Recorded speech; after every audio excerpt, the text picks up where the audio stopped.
আপনারা আলী বানাতের গল্প শুনেছেন। অস্ট্রেলিয়ার আলী বানাত ক্যান্সারে আক্রান্ত হয়েছিলেন। ডক্টররা বলে দিয়েছেন যে তুমি শেষ। তিনি ওই জায়গা থেকে আল্লাহর কাছে তওবা করে ফিরে এসেছেন। এরপর অনেক দিন বেঁচে ছিলেন। অনেক অঢেল সম্পদ ছিল এবং সেই সম্পদ তিনি যথাযথভাবে ব্যবহার করেছেন, উপযুক্ত খাতে ব্যবহার করেছেন। বাকি জীবন পুরোটা আল্লাহকে নিবেদন করেছেন। তার মতো তিনি এরকম দুরারোগ্য ব্যাধিতে আক্রান্ত হবেন এবং এরকম ভয়াবহ পরিস্থিতিতে চলে যাবেন কল্পনা করেন নাই। কিন্তু সেটা তার জন্য নেয়ামত এবং আল্লাহর কাছে আসার কারণ হয়েছে। আমাদের জীবনে অনেক ক্ষতি, অনেক বিপদ আল্লাহর কাছে আসার মাধ্যম হয়, কারণ হয়। অতএব সেভাবে আমাদের জিনিসগুলোকে নিতে হবে এবং ধৈর্য ধারণ করতে হবে। ইমানদারের সবচেয়ে বড় অস্ত্র হলো ধৈর্য ধারণ করা। ধৈর্য ধারণ করতে না পারা এটাও ডিপ্রেশন হওয়ার একটা বড় কারণ। আল্লাহ তাআলা বলেছেন আমাদেরকে ধৈর্য ধারণ করতে, এবং এই ধৈর্যের মধ্যে আমাদের দুনিয়া আখিরাতের সমুদয় কল্যাণ নিহিত আছে। আমরা সবাই সুখের ঠিকানা কোথায়, সেই সুখের সন্ধানে প্রত্যেকে যার যার জায়গা থেকে আমরা চেষ্টা করছি। একজন শ্রমিক, একজন কৃষক, একজন চাকরিজীবী, একজন ব্যবসায়ী, যে কোনো শ্রেণী পেশার মানুষ, তিনি সকাল থেকে সন্ধ্যা পর্যন্ত যে ছুটোছুটি করছেন, যে পরিশ্রম করছেন, যে চেষ্টা করছেন, যে সাধনা করছেন, এই সবটুকুন তিনি করছেন মূলত সুখের আশায়, শান্তির জন্য, প্রশান্তি লাভের জন্য। কোনো সন্দেহ আছে? সে প্রশান্তি লাভের বিভিন্ন উপায় থাকতে পারে। প্রশান্তি লাভ নিয়ে নানা কথা থাকতে পারে, এর পথ এবং পদ্ধতি নিয়ে, এর উদ্দেশ্য নিয়ে নানা বিতর্ক থাকতে পারে, বিভিন্ন আইডিওলজি থাকতে পারে। কিন্তু এই ব্যাপারে কোনো সন্দেহ নাই যে আমরা সবাই সুখের সন্ধান করছি, আমরা সবাই সুখ চাই, প্রশান্তি চাই। এ ব্যাপারে কোনো ভিন্নমত আছে? সুখ এবং প্রশান্তির জন্যই আমাদের সকল চেষ্টা। আমি যে আয়াত তেলাওয়াত করেছি, আল্লাহ রাব্বুল আলামিন সেখানে সুখের ঠিকানার একটি সন্ধান আমাদেরকে দিয়েছেন। প্রশান্তি আমরা কোথায় খুঁজে পাবো সেই জায়গাটির কথা আল্লাহ তাআলা আমাদেরকে জানিয়েছেন। পাশাপাশি আমি একটি হাদিসের অংশ তেলাওয়াত করেছি। নবী করিম সাল্লাল্লাহু আলাইহি সাল্লাম সেখানেও আমাদের প্রকৃত সচ্ছলতা, প্রকৃত ধনাঢ্যতা এটা কিসে নিহিত আছে, কোথায় নিহিত আছে, কোন জায়গায় আছে, কিভাবে আমরা পেতে পারি, তার পথ এবং পদ্ধতি সম্পর্কে আলোকপাত করেছেন। আজ পৃথিবীতে সুখের উপকরণ, ভোগের উপকরণ, এগুলো বিগত দুনিয়া আজ থেকে 100, 200, 300 বছর আগের যে পৃথিবী, তার তুলনায় এখন মানুষের জীবন মান উন্নত নাকি পিছিয়ে আছে? আজ থেকে যত পেছনে যাবেন, 5 বছর আগে আমরা যেমন ছিলাম, 5 বছর পর তার চাইতে আমাদের জীবন মান অনেক উন্নত হয়েছে। গোটা বিশ্বব্যাপী ব্যাপকভাবে এবং সার্বিকভাবে এ কথা বলা যায় মোটা দাগে। ইন্ডিভিজুয়াল হয়তো কোনো মানুষ আগের তুলনায় এখন খারাপ আছেন, সেটা ভিন্ন বিষয়। কিন্তু আমরা যখন সামগ্রিকভাবে দেখব, গোটা পৃথিবীর মানুষ শান্তি এবং সুখের জন্য যে উপকরণগুলোর প্রয়োজন হয়, যে ইনস্ট্রুমেন্টের প্রয়োজন হয়, সেগুলো দিন দিন নতুন নতুন আবিষ্কার হয়ে আমাদের জীবন মানটা সহজ হচ্ছে, ভালো হচ্ছে নাকি খারাপ হচ্ছে? কোনো সন্দেহ আছে ব্যাপারে? নিত্য নতুন আবিষ্কার আমাদের জীবনকে সহজ করে দিচ্ছে। নিত্য নতুন আবিষ্কার আমাদের অনেক কষ্ট লাঘব করে দিচ্ছে। সুখ এবং ভোগের যে উপকরণগুলো বৃদ্ধি পাচ্ছে, এক একটি আবিষ্কার আমাদের সামনে নতুন দিগন্তের সূচনা করছে। মানুষ কি সে হারে সুখী হচ্ছে কিনা, এটা একটা প্রশ্ন। যে সুখের উপকরণগুলো যে হারে বৃদ্ধি পাচ্ছে, সুখ এবং প্রকৃত প্রশান্তি এটা সে হারে বৃদ্ধি পাচ্ছে কি পাচ্ছে না, এই প্রশ্ন উত্তর খুঁজে দেখার জন্য আমাদের আশপাশে কয়েকটা চিত্র আমরা দেখতে পারি। এর মধ্যে একটা চিত্র হলো, আগের চাইতে মানুষ ডিপ্রেশনে বেশি থাকে না কম থাকে? সমস্যারে বলেছেন সবাই, তার মানে এ ব্যাপারে কোনো দ্বিমত নাই। যে আজ থেকে 50 বছর আগে আপনার বাবা যখন আপনার বয়সী ছিলেন, আপনি নিশ্চিত যে তিনি হয়তো আপনার মতো এত এডুকেটেড ছিলেন না, এমনকি তিনি আপনার মতো লিফটে চড়ে উপরে উঠতে পারতেন না, সেই সুযোগও হয়তো তার ছিল না। আপনার মতো এসি রুমে থাকা তো দূরের কথা, ফ্যানের নিচে থাকারও সুযোগ হয়তো অনেকের বাবার, আমাদের হয়নি। বাট আমি এখন যতটা ডিপ্রেশনে আছি, আমার এই বয়সে আমার বাবা আজ থেকে 50 বছর আগে, 20 বছর আগে, 30 বছর, 40 বছর আগে তিনি এতটা ডিপ্রেসড ছিলেন, কি মনে হয়? এভাবে আমরা অনেকগুলো মানদণ্ড দেখতে পারি, যেগুলো ধরে ধরে আমরা এই সিদ্ধান্তে উপনীত হতে পারি, এই ক্যালকুলেশনে আসতে পারি যে পৃথিবী শান্তি এবং সুখের উপকরণে সমৃদ্ধ হচ্ছে, জ্ঞান বিজ্ঞানের নতুন নতুন দিগন্ত মানুষের সামনে উন্মোচিত হচ্ছে, মানুষের জীবনমান উন্নত হচ্ছে, জীবন ধারণ সহজ হচ্ছে, সব ঠিক আছে। বাট মানুষের মধ্যে প্রকৃত সুখ, প্রকৃত শান্তি যেটা, এটার অভাব সমাজের প্রতিটা মানুষ বিভিন্নভাবে আমরা উপলব্ধি করছি, অনুভব করছি। মোহতারাম হাজরিন, আরেকটি বিষয় থেকে আমরা বিষয়টাকে প্রমাণ করতে পারি বা অনুমান করতে পারি, সেটি হলো এখন আমাদের সমাজে আত্মহত্যার যে রেশিও আছে, আত্মহননের যে রেশিও আছে, আজ থেকে যত পেছনের দিকে যেতে থাকবো আমরা, আত্মহত্যার রেশিওটা এখনকার চাইতে আগে কম ছিল না বেশি ছিল? অনেক কম ছিল। বিবাহ বিচ্ছেদ নিয়ে যতগুলো জরিপ হয়, বিভিন্ন জাতীয় দৈনিক বিভিন্ন সময় বিভিন্ন রিপোর্ট প্রকাশ করে, গণমাধ্যমগুলো দাম্পত্য জীবনে আমাদের সমাজে অশান্তি এবং কলহ দিন দিন কিভাবে বেড়ে চলেছে সেগুলোর রিপোর্ট প্রকাশ করে, সংশ্লিষ্ট দপ্তরে কি পরিমাণ তালাক রেজিস্টার্ড হয়েছে, বিবাহ বিচ্ছেদের ঘটনা লিপিবদ্ধ করা হয়েছে, সেগুলো বিভিন্ন সময় আমরা গণমাধ্যমের মারফতে জানতে পারি।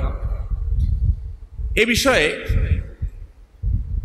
আমরা সবাই কম বেশি অবগত যে আমাদের দাম্পত্য জীবনে সুখ শান্তি, কাঙ্ক্ষিত যে সুখের জন্য আমরা সবাই চেষ্টা করি, এত কষ্ট, আমার ক্যারিয়ার গড়া, আমার পড়াশোনা, আমার ভালো রেজাল্ট করা, ভালো কলেজ ইউনিভার্সিটিতে চান্স পাওয়া, এরপর ভালো একটা চাকরি পাওয়া, ভালো একটা পজিশন হোল্ড করা, এসব প্রচেষ্টা যে জন্য যে আমি একটা ভালো লাইফ লিড করব, সেই লাইফ লিড করাটা নির্ভর করে যে দাম্পত্য জীবনের উপর অনেকখানি, বা ভোগটা করব যে দাম্পত্য জীবনে, সেই দাম্পত্য জীবনটা আগের তুলনায় এখন ভালো যাচ্ছে না খারাপ যাচ্ছে? খারাপ যাচ্ছে। আওয়াজটা খুব জোর হয় নাই, কারণ অনেকে অবিবাহিত, বুঝতে পারছেন না যে যারা গর্তে পা দিয়েছে তাদের অবস্থা কতখানি ভালো না মন্দ। এই জন্য যারা ইয়াং বিবাহ করেন নাই তারা কিছুটা সন্দেহে আছেন। কিন্তু আমরা এই বিষয়ে যে সমস্ত জরিপগুলো আছে, সেই সমস্ত জরিপগুলো যদি আমরা দেখি, তাহলে সেক্ষেত্রে আমাদের কাছে দিনের আলোর মতো পরিষ্কার হয়ে যাবে বিবাহ বিচ্ছেদের হার। আপনি গুগলে গিয়ে একটু সার্চ দিয়ে দেখেন যে বিবাহ বিচ্ছেদের হার গত বছর, তার আগের বছর, তার আগের বছর, 5 বছর আগে, 10 বছর আগে কিরকম ছিল এবং এখন আস্তে আস্তে ধীরে ধীরে কিরকম হচ্ছে। বিবাহ বিচ্ছেদের হার বাড়ছে না কমছে? আজ থেকে অনেক বছর আগের একটা জরিপ আমি দেখেছিলাম, প্রথম সারির গণমাধ্যম একটা রিপোর্ট তারা প্রকাশ করেছিলেন যে ঢাকায় শুধুমাত্র প্রতিদিন 39টা বিবাহ ভঙ্গের ঘটনা ঘটে। আমি মাহফিলের মৌসুমে বিভিন্ন জেলায় ঘোরার সুযোগ হয়। হবিগঞ্জ জেলা যাওয়ার পর একবার এক চেয়ারম্যান সাহেব এসে বললেন, হুজুর আমি চেয়ারম্যান হয়েছি অল্প কয়েকদিন হয়েছে, সম্ভবত 10 দিন বা এরকম একটা সংখ্যা উনি বলেছেন, যে এই কয়দিনে আমার কাছে বিবাহ ভঙ্গের ঘটনাই এসেছে 20-25টি। শুধু এই বিচার যেগুলো আসছে আমার কাছে, শুধু বিবাহ ভঙ্গের বিষয়ে বিভিন্ন পক্ষ থেকে আর্গুমেন্ট, দাম্পত্য কলহ, এই ইস্যু নিয়ে আমার কাছে আসছে 10 দিনে 20-25টা ইস্যু একটা ইউনিয়নের মধ্যে। আর যেগুলো আমার পর্যন্ত আসে নাই সেগুলোর সংখ্যা কত আমি নিজেও জানি না। নারায়ণগঞ্জের এক মাহফিলে আরেক চেয়ারম্যান সাহেব স্টেজে কথা প্রসঙ্গে বললেন, ভাই আমি চেয়ারম্যান হওয়ার পর বিসমিল্লাহ করছি তালাকের বিচার দিয়া। ওনার বিসমিল্লাহ হয়েছে কি দিয়া? তালাকের বিচার দিয়া। আমি প্রায় সময় একটু মজা করে বলি, এখনকার ভালোবাসাগুলো হলো মেড ইন চায়না। যত ঘটা করে ভালোবাসা হয়, ভাঙেও তত ঘটা করে। আমাদের বাপ দাদারা তাদের বিয়ে শাদী হয়েছে, এত ঘটা করে বিয়ে শাদী হওয়ার মতো অর্থনৈতিক অ্যাবিলিটিও ছিল না। এখন যত ঘটা করে হয়, তাহলে বোঝা গেল আমরা সুখ এবং শান্তির কথা বলছিলাম, যে আমরা এখন ভালো আছি না আগে ভালো ছিলাম। হ্যাঁ, এখন আমরা আমাদের চামড়া শীতল করতে পারছি এসির বাতাসে, ফ্যানের বাতাসে আমরা ঘামাচ্ছি না, আরাম পাচ্ছি। আমরা একটু ভালো খাবার খেতে পারছি, আমাদের খাবারের মেনুতে অনেক ভালো ভালো আইটেম থাকে। আমাদের এক জায়গা থেকে আরেক জায়গা অনেক যাওয়া অনেক সহজ হয়ে গেছে। বাংলাদেশের এক প্রান্ত থেকে আরেক প্রান্তে যাওয়া অনেক সহজ, পৃথিবীর বিভিন্ন প্রান্তে তো আরও বেশি উন্নত। এই বিষয়গুলো নিয়ে কোনো দ্বিমত নাই, কিন্তু আমরা প্রকৃত সুখ বা শান্তি যেটার কথা বলছি, যেটার জন্য আমরা সবাই ছুটে বেড়াচ্ছি, সেটা আসলে কতটা আমাদের অর্জিত হচ্ছে। আমরা সেই কথা বলতে গিয়ে বিবাহ বিচ্ছেদের কথা বলছিলাম। এখন দাম্পত্য সম্পর্কগুলো ভালো যায় বেশি, নাকি আগের দাম্পত্য সম্পর্কগুলো বেশি ভালো ছিল? এবার কিছুটা কনভিন্সড হয়েছেন আপনারা, এজন্য আওয়াজ একটু জোরে আসছে। আগের দাম্পত্য সম্পর্কগুলো যে এখনকার দাম্পত্য সম্পর্কগুলোর চাইতে বেশি ভালো ছিল, সেটা বোঝবার জন্য আমি তালাকের রেশিওটা এনেছি, যে তালাকের হার এখন যতটা বাড়ছে, বৃদ্ধি পাচ্ছে, আগে এতটা ছিল না। এখানে আমাদের বাবার বয়সী মুরব্বীরা আছেন, ওনারা বলবেন যে এখন যেভাবে কথায় কথায় বিচ্ছেদ হয়ে যাচ্ছে, তালাক হয়ে যাচ্ছে, ছাড়াছাড়ি হয়ে যাচ্ছে, তালাক তখনও হতো, কিন্তু এত বেশি কি ছিল? আচ্ছা, এখন তরুণরা নিজের সঙ্গীকে, নিজের স্ত্রীকে, স্ত্রী স্বামীকে একে অন্যকে ভালোবাসা দেবার, ভালোবাসা জাহির করবার, ভালোবাসা প্রকাশ করবার বহু ব্যবস্থা আছে। টেক্সট SMS করে ভালোবাসা জানাচ্ছেন, ইনবক্সে ভালোবাসা জানাচ্ছেন, হোয়াটসঅ্যাপ ইমোতে ভালোবাসা জানাচ্ছেন, ফোন কলের মাধ্যমে ভালোবাসা জানাচ্ছেন। আর ভালোবাসা জানাবার জন্য চটপটি খাওয়াতে পারছেন, ফুচকা খাওয়াতে পারছেন, চাইনিজ খাওয়াতে পারছেন, হ্যাঁ। তারপর সারপ্রাইজ দেওয়ার জন্য অনলাইনে কোনো কাপড় চোপড় অর্ডার দিয়ে সারপ্রাইজ দিয়ে ফেলতে পারছেন, ঘুরতে যেতে পারছেন, আরও কত পথ। এসব হলো ভালোবাসা জাহির করার জন্য, ভালোবাসা স্ট্রং করবার জন্য।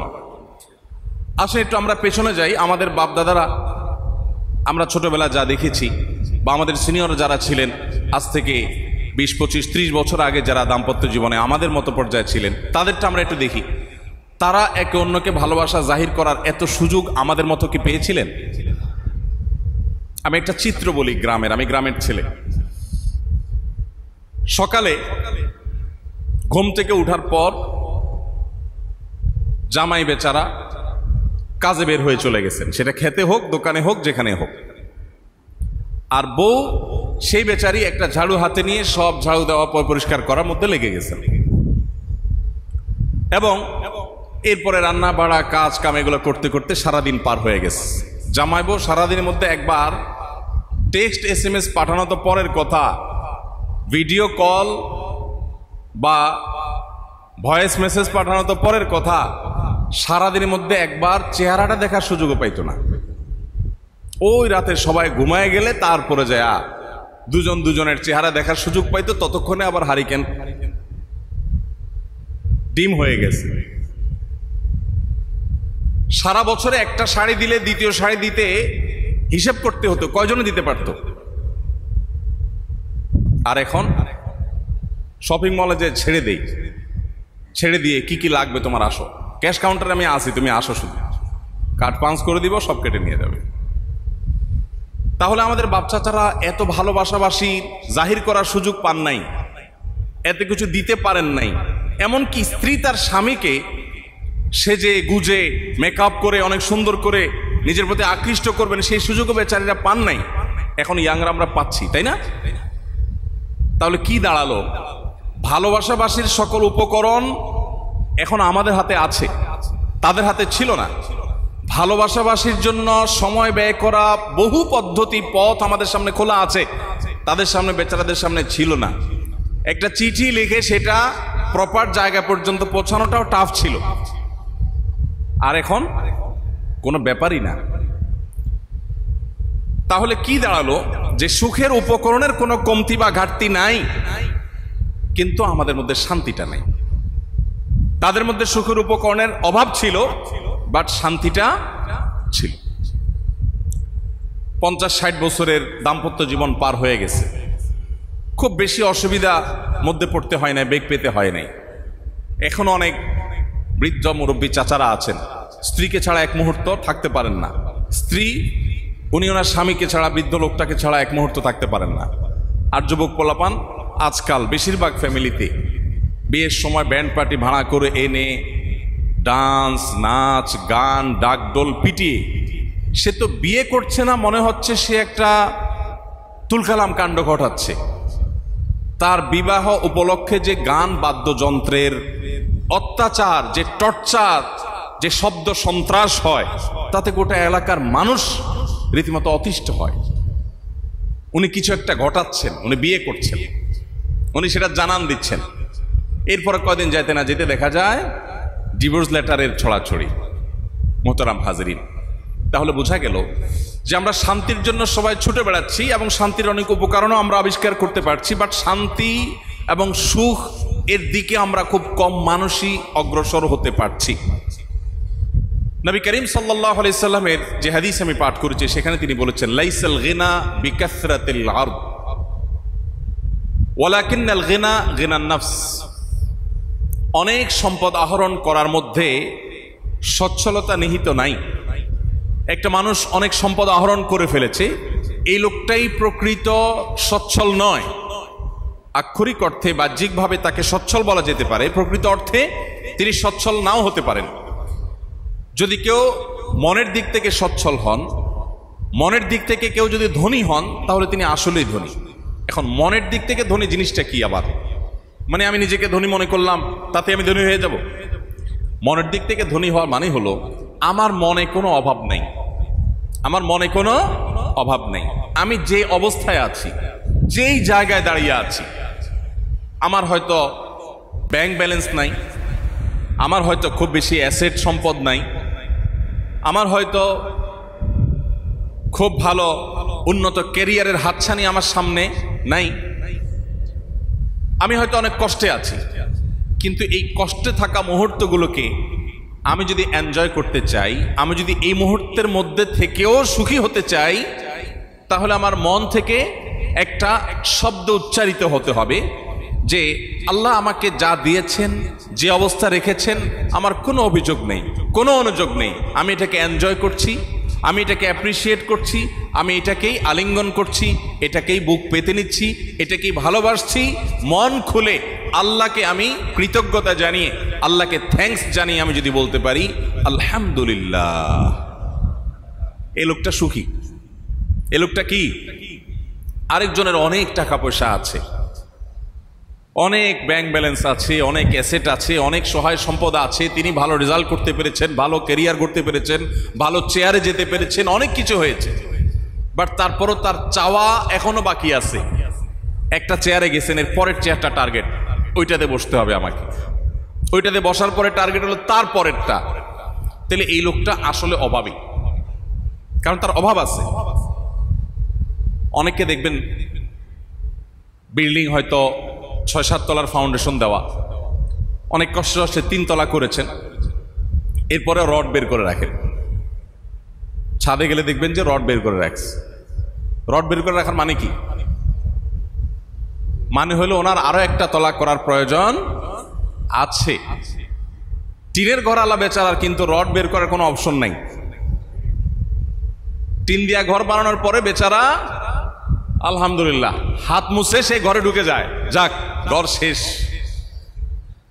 তাহলে এই বেচারা টিনের ছাউনি দিয়ে, টিনের বেড়া দিয়ে ঘর বানানোর পরে হাত ঝেড়ে মুছে ধুয়ে ঘরে ঢুকে গেল, তার মানে এই ঘরের উপরের দিকে নেওয়ার আর কোনো স্বপ্ন, ইচ্ছা বা আগ্রহ তার নাই। আর যে ভদ্রলোক 3 তলাক করার পরেও রড বের করে রেখেছে, 4 তলাক করার পরও রড বের করে রেখেছে, এই লোকটা কি অভাবী না ভাবী? অভাবী, তার অভাব আছে। অভাবটা কি? 4র্থ তলাক। আবার 4র্থ তলাক করার পর যখন রড বের করে রাখে তখনও অভাব আছে। কিসের?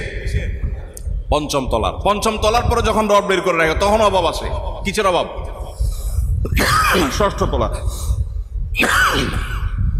যদি 6 তলার অনুমোদন থাকে তাহলে সেক্ষেত্রে তারপরও একটু রড বের করে রাখে অনেকে, যে এবার 7 তলার ছাদ আর হয়তো দিতে পারবো না, ফাউন্ডেশন সেভাবে দেয়া নাই, তো অন্তত অ্যাটলিস্ট উপরে একটু টিন শেড করে 2টা রুম করে দিলে ভাড়া দিতে পারবো। অভাব আছে না নাই? এরপর যখন ওই বিল্ডিংটা কমপ্লিট হয়ে যায়, এবার আর কোথায় জমি কিনা যায় ধান্দা, আর কোথায় ফ্ল্যাট বুকিং দেওয়া যায় ধান্দা। অভাব আছে না নাই? এই কথাটাকে নবী করিম সাল্লাল্লাহু আলাইহি ওয়াসাল্লাম বোঝানোর চেষ্টা করেছেন, লাইসাল গিনা বিকাসরাতিল আরদ। অনেক সম্পদ আহরণ করার মধ্যে আসলে সচ্ছলতা নিহিত নাই।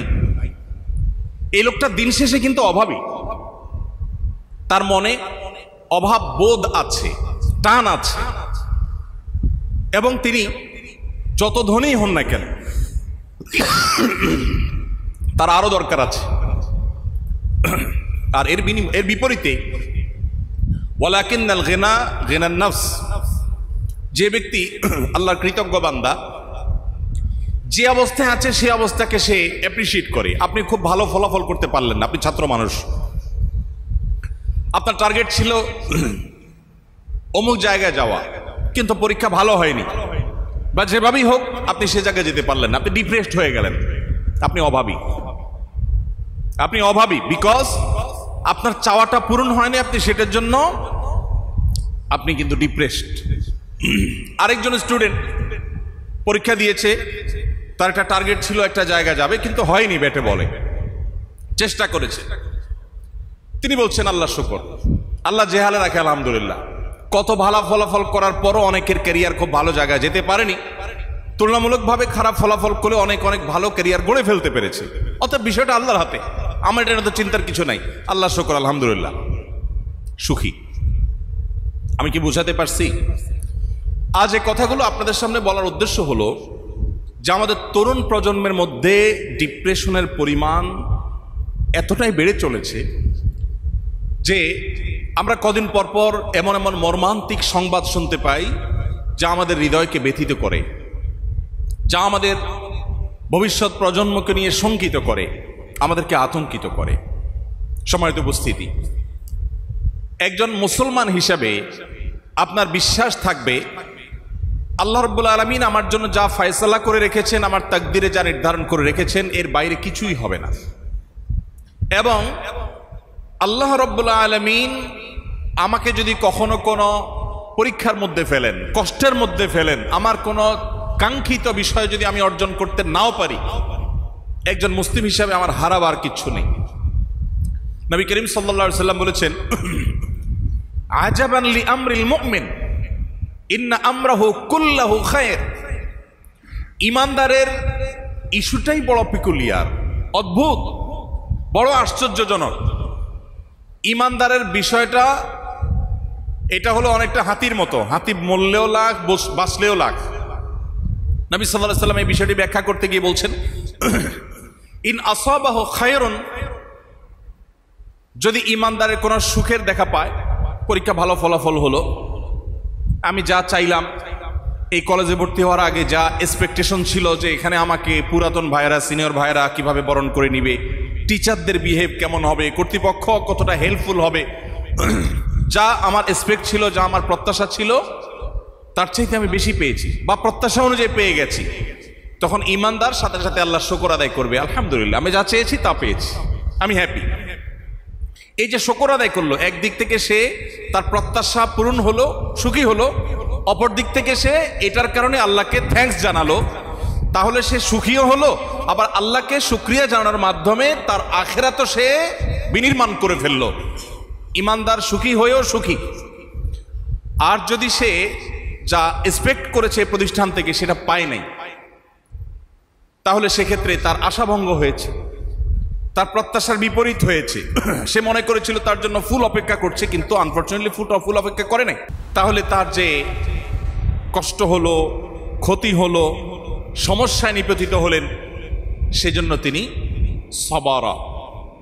সবর করলেন যে নিজের জীবনে এরকম অনাকাঙ্ক্ষিত বহু কিছু ঘটবে, আমি সবর করব, শকর করব, সবর করব, আল্লাহর কাছে ধৈর্য ধারণ করব। আল্লাহ বলেছেন যে আল্লাহ তাআলা ধৈর্যশীলদের সাথে থাকেন। নবী সাল্লাল্লাহু আলাইহি সাল্লাম বলেছেন ধৈর্যের বিনিময়ে আল্লাহ তাআলা জান্নাত দিবেন। এবং আল্লাহ রাব্বুল আলামিন কোরআনে বলেছেন আল্লাহ ধৈর্যশীলদের পছন্দ করেন, ভালোবাসেন। অতএব আমার এই কঠিন মুহূর্তে আমি এইটাকেই মেনে নিয়ে আল্লাহর কাছে শুকরিয়া জানাবো যে অবস্থায় আছি, এর চেয়ে খারাপ অবস্থায় কেউ নিশ্চয়ই আছে পৃথিবীতে, আমি তার চেয়ে ভালো আছি, আমি শুকর আদায় করবো এবং সবর করব। এই যে সবর করলো সে, তার বাহ্যিকভাবে একটু কষ্ট হলো, কিন্তু সবরের বিনিময়ে তার অনন্ত অসীমকালের জান্নাত নিশ্চিত হয়ে গেল। তাহলে ঈমানদারের বিষয়টা হলো যে সে যদি সুখী হয়, শুকর আদায় করে সে লাভবান হয়, আর যদি দুঃখী হয় তবুও সে সবর করে লাভবান হয়। মুহতারাম হাজিরিন,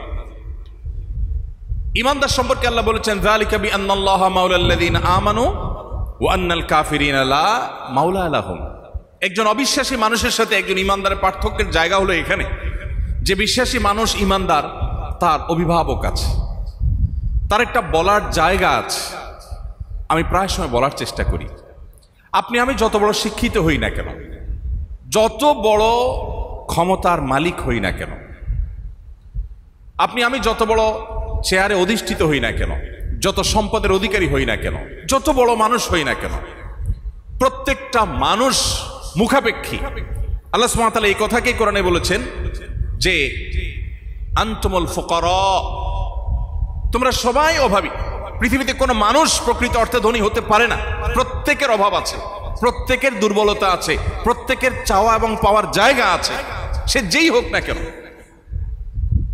এই অভাবী মানুষদের মধ্যে আমরা যদি কোনো একটা জায়গা চাওয়ার জায়গা থাকে, একজন পরম ক্ষমতাধর মানুষ, তারও কিছু সংকীর্ণতার সীমাবদ্ধতার জায়গা আছে, বলতে পারে না মানুষের কাছে, তারও বলার একটা জায়গা দরকার আছে। একজন মানুষ অনেক পয়সা কড়ি আছে, পয়সা দিয়ে সবকিছু সলভ করা যায় না। ধরুন ওনার স্ত্রীর সাথে ওনার বোঝাপড়াটা ভালো যাচ্ছে না, টাকা দিয়ে এখানে কিছু করা যাচ্ছে না, তাহলে এই ভদ্রলোকের এই সমস্যাটা সলভ করার জন্য একটা জায়গা তার দরকার আছে না নেই? কিন্তু সাধারণভাবে তো থাকে না, উনি কোথায় কার কাছে যাবে? আর এই জন্য আল্লাহ তাআলা বলেছেন যালিকা বিআন্নাল্লাহা মাওলাল্লাযীনা আমানু। আপনি যত বড় ক্ষমতাবান, যত বড় শিক্ষিত, যত বড় চেয়ারের মালিক এবং যত সম্পদশালী হন না কেন, আপনি যদি ঈমানদার হন, আপনার একটা ঠিকানা আছে, আপনার একটা জায়গা আছে, সেই জায়গাতে আপনি আপনার যে কোনো চাওয়াকে সাবমিট করতে পারেন, নিবেদন করতে পারেন, সেটা হলো আল্লাহ তাআলার দরবার। কাউকে বলতে পারছেন না, আপনি ভোর রাতে সেজদায় গিয়ে চোখের পানি ফেলে আল্লাহর সাথে কথা বলতে পারছেন, নামাজে দাঁড়িয়ে কথা বলতে পারছেন। সালাতকে নবী সাল্লাল্লাহু আলাইহি সাল্লাম বলেছেন মুনাজাত মা আল্লাহ, আল্লাহর সাথে কানাঘুষা, আল্লাহর সাথে কথোপকথন করার শামিল। আপনি মন খুলে একটু চোখের পানি ফেলে আল্লাহর কাছে ফরিয়াদ করতে পারছেন, আল্লাহ আমি কষ্টে আছি, তুমি দূর করে দাও। এই বলার জায়গাটা ঈমানদার আছে। আমরা ঈমানদার সন্তান হয়েও, মুমিনের ঘরে জন্মগ্রহণ করেও আমরা অনেকে এই বিষয়টি সম্পর্কে আমরা ওয়াকিফাল না। আমরা জানি না যে আমাদের বলার একটা বিশাল বড় জায়গা আছে, সেখানে যদি বলি আমি হালকা হয়ে যাব, আমার ডিপ্রেশন কমে যাবে। মানুষ যখন কারোর কাছে শেয়ার করতে পারে, কারোর কাছে বলতে পারে, অনেক কষ্ট কিন্তু লাঘব হয়ে যায়। তো ঈমানদারের অভিভাবক করেন আল্লাহ, আর যার ঈমান নাই তার কোনো অভিভাবক নাই এবং সে দিশেহারা থাকে। আপনারা মেডিকেল স্টুডেন্ট, অনেক বড় বড় সিনিয়র ডক্টররা আছেন, প্রফেসর বৃন্দ আছেন, যারা আমার শিক্ষক তুল্য, যারা আমার বাবার বয়সী বা আরো সিনিয়র, তাদের কেউ কেউ আমাকে একান্তে বলছেন যে কিছু অভিজ্ঞতা আপনাদের সাথে শেয়ার করি। তো তমধ্যে থেকে একটা অভিজ্ঞতা একজন শেয়ার করছিলেন যে, এবং পশ্চিমা দেশগুলোতে এগুলো হরহ হয়, আমাদের দেশেও হয়, আমাদের দেশে কম, যে কোনো পেশেন্ট যখন আসে ডাক্তারের কাছে, ডায়াগনোসিস হয় যে এই পেশেন্ট ক্যান্সারে আক্রান্ত এবং ক্যান্সার অ্যাডভান্স স্টেজে পৌঁছে গেছে। এই নিউজটা শোনার পর পেশেন্ট যদি অমুসলিম হয় বা পেশেন্ট যদি কোনো ধর্মে বিশ্বাসী না হয়, নাস্তিক হয়, তাহলে সেক্ষেত্রে তার এই সংবাদ শোনার পর, এই নিউজ জানার পর তার অবস্থা কি হয় বলেন? হ্যাঁ, ও শিট, স্যাড, ব্যাড। আর কিছু করার আছে? এই ভদ্রলোকের এছাড়া আর কিছু করার আছে? হ্যাঁ, আরেকটা করার আছে। সেটা হলো, পৃথিবীর বিভিন্ন দেশে আছে, আইন আছে রীতিমতো, যে কোনো রোগী যদি চায় যে আমি আর্লি মরতে চাই, ক্যান্সার অ্যাডভান্স স্টেজে আছে, আমি তো এমনিই বাঁচবো না বাবা, ভুগে লাভ কি, ডাক্তার সাহেব আমাকে ইনজেকশন পুশ করে দেন, তো আইনি এই সুবিধা তাকে দেওয়া আছে, অনেক দেশে এটা আছে। তো নাস্তিক হলে স্যাড, ব্যাড, শিট টিট বলে টলে এরপরে ইনজেকশন নিয়ে চলে যেতে, কারণ তার কোনো উপায় নাই, শেষ। আর যদি পেশেন্টটা মুসলমান হয় কি হয় বলেন? ওই ডাক্তার বলছিলেন যে ভাই, আমার ওই পেশেন্টটা যখন তাকে বলা হয় যে আপনি তো ক্যান্সারে আক্রান্ত, অ্যাডভান্স স্টেজে আছেন, ভদ্রলোক যদি মুসলমান হন তো সাথে সাথে উল্টাপাল্টা যত লাইন গার্ড ছিল সব বন্ধ টন্ধ করে একদম সুইচের মতো সোজা হয়ে যায়, মসজিদে যাওয়া ধরে, নামাজ কালাম পড়া ধরে, জমজমের পানি কোথায় বিক্রি হয় যত টাকা দিয়ে লাগে কিনে এনে খেতে শুরু করে, আজোয়া খেজুর খাওয়া শুরু করে, কালো জিরা খাওয়া শুরু করে, মধু খাওয়া শুরু করে দেয়, এবং জানে যে এগুলোতে শেফা আছে, নবী সাল্লাল্লাহু আলাইহি সাল্লাম বলেছেন, এগুলা করা শুরু করে। হুজুরদেরকে হাদিয়া তোফা দেয়, আপনারা দোয়া করেন, নিজেও আল্লাহর কাছে দোয়া করে, যারা দেখে তারে বলে আল্লাহর কাছে দোয়া করেন। একটা জায়গায় সে দরখাস্ত জমা দিয়ে দেয়, সে জানে সব দুয়ার বন্ধ হয়ে গেছে, ডাক্তারদের কিছু করার নাই, কিন্তু একটা দুয়ার এখনো খোলা আছে, সেই দুয়ারে সকল অসম্ভব সম্ভব হয়। কোভিড-19 সময় ঢাকা মেডিকেল কলেজের একজন ডাক্তার আছে, আমার খুব ঘনিষ্ঠ বন্ধু মানুষ, পারিবারিক সম্পর্ক, বাসায় আসা যাওয়া আছে। গত 2-3 দিন আগেও ফ্যামিলি সহ তার বাসায় দাওয়াত খেয়ে আসছি, নাম বললাম না। তো ভাই আমাকে বললেন যে ভাই, করোনার সময় আমি এমন হয়েছে যে 1 মাস বাসায় যাই নাই, বরং আরো বেশি সময় হয়ে গেছে, গড়ায় গেছে যে বাসায় যাই নাই। ঢাকা মেডিকেল কলেজে ডিউটি করার পর চলে গেছি অন্য বিভিন্ন জায়গায়, বিভিন্ন হাসপাতালে রোগীদের সেবা দিছি, সব ডাক্তাররা গাউন পরে অবস্থা খারাপ, আমি মাস্কই পরি নাই। তো মাস্ক না পড়ছে অসতর্ক ছিল, সেটাকে আমি অ্যাপ্রিসিয়েট করছি না, কিন্তু আমি বলছি পরিস্থিতিটা এরকম ছিল। আমি যখন করোনা আক্রান্ত হয়েছি এবং আজগলারিতে ভর্তি ছিলাম, তখন ভদ্রলোক আমাকে দেখতে আসেন, আর তখন ওনার সাথে আমার পরিচয় মূলত। তো যাই হোক, পরবর্তীতে উনি আমাকে বললেন যে ভাই, কত পয়সাওয়ালা দেখছি যে পারে না, পায়ের উপরে পড়ে, আমি তাদের ছেলের বয়সে, তার যে টাকা পয়সা আছে, আমার মতো ডাক্তার এসে চাকর রাখতে পারে টাকা দিয়ে, পায়ের উপরে পড়ে, বাবা বাঁচাই দাও বাবা, বাঁচানো হলো তো আল্লাহ, কিন্তু তার তো সে বিশ্বাসের দুর্বলতা আছে। যাই হোক, উনি বলেন যে আমি এভাবে সার্ভিস দিয়েছি, আল্লাহ তাআলা আমাকে ভালো রেখেছেন। আমি ধানমন্ডিতে এমন ফ্যামিলির কথা জানি, আমার এক বোনের বাসার সামনের ফ্ল্যাট, স্বামী স্ত্রী দুজনেই ডাক্তার। করোনার শুরুর দিকে ওনারা দরজা জানালা সব যে বন্ধ করেছেন, প্রায় 1.5 মাস না 2 মাস যাবৎ বন্ধই ছিল, এবং তারা ভিতরেই ছিলেন, যা ছিল সেগুলো তারা খেয়েছেন, শুরুতে নিয়ে তারা ঢুকে গেছেন, এবং ইতোমধ্যে তাদের দুজনেরই করোনা পজিটিভ ধরা পড়েছে এবং তারা হাসপাতালে ভর্তি হয়েছে। এরকম ঘটনা প্রায় আপনারা দেখেন নাই পেপার পত্রিকায়। আবার এর বিপরীতে বাবা অসুস্থ, সন্তান বাবাকে সেবা করছে, ছেলে অসুস্থ, বাবা ছেলে সেবা করছে। এর মধ্যে কত অসতর্ক হয়েছে, এবং এই জীবাণু যতটা ভয়াবহ, যত দ্রুত এটা বিস্তার লাভ করে, সেখানে দেখা গেল যে কিছুই হয় না, ভালো আছে।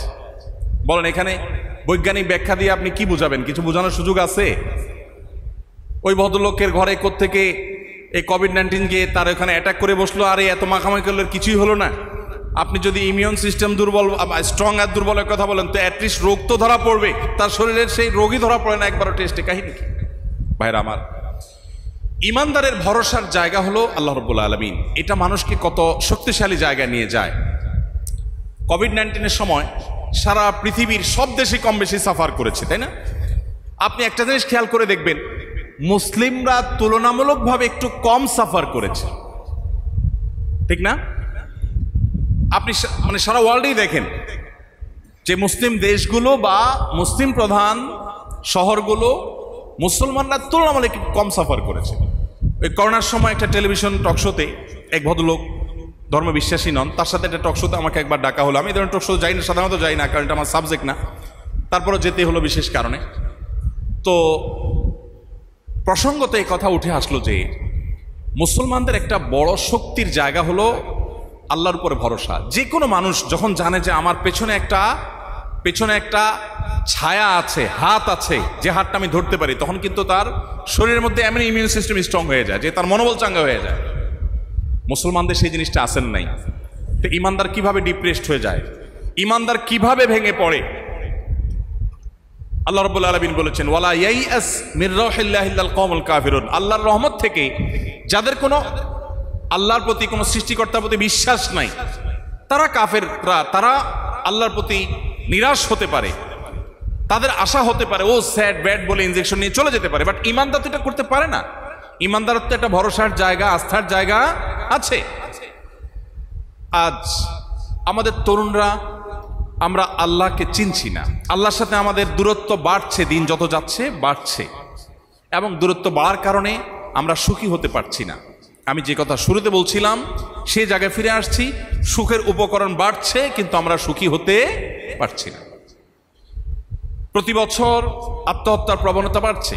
আমি বিভিন্ন সময় বিভিন্ন জায়গায় শেয়ার করার চেষ্টা করি যে পৃথিবীর অনেক উন্নত দেশ আছে, সেই দেশগুলোতে আত্মহত্যা এবং সুইসাইডের আপনার পরিমাণ, সংখ্যা অনেক গরিব দেশের তুলনায় অনেক বেশি, অনেক বেশি। জাপানের কথা এর আগে আমি বিভিন্ন জায়গায় বলেছি যে জাপানে যাওয়ার সুযোগ হয়েছে আমার কয়েকটা ইসলামিক প্রোগ্রামে অংশগ্রহণ করবার জন্য।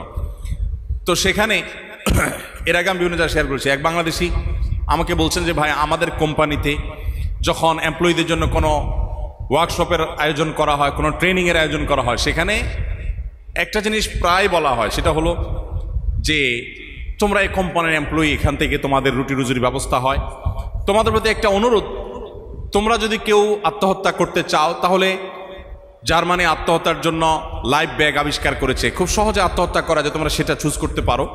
অমুক মেডিসিনটা তুলনামূলকভাবে বেশ সহজে আত্মহত্যা করা যায়, সেটা দিয়ে তোমরা এইগুলো প্রসেসগুলো নিতে পারো, এমপ্লয়ীদেরকে বলা হয়। তবে তোমরা কেউ প্লিজ অনুগ্রহ করে রেল লাইনে ঝাঁপ দিতে যাবে না, কারণ রেল লাইনে তোমরা যদি ঝাঁপ দিয়ে মারা যাও, তোমার সুসাইড নোটে তুমি কোম্পানিরকে কোনোভাবে ব্লেম করো, তাহলে সেক্ষেত্রে কোম্পানির উপরে হিউজ জরিমানা আসবে, কোম্পানি বন্ধ হয়ে যাবে বা এরা সবাই না খেয়ে থাকবে। অর্থাৎ আত্মহত্যা করো, কিন্তু তার পদ্ধতিগুলো এই আছে, এ হলো ট্রেনিং। এবং কি পরিমাণ আত্মহত্যা হয় জাপানে এবং উন্নত অনেক দেশে, সেগুলো আপনি গুগলে সার্চ করলে দেখতে পাবেন চিত্র কতটা ভয়াবহ। অথচ সুখের উপকরণগুলো আমাদের চেয়ে কম আছে না বেশি আছে? শুধু বেশি, অনেক বেশি। আপনি কল্পনাই করতে পারবেন না যে তারা কি লাইফ লিড করে, এবং তাদের গড় আয়ু আমাদের চাইতে অনেক বেশি।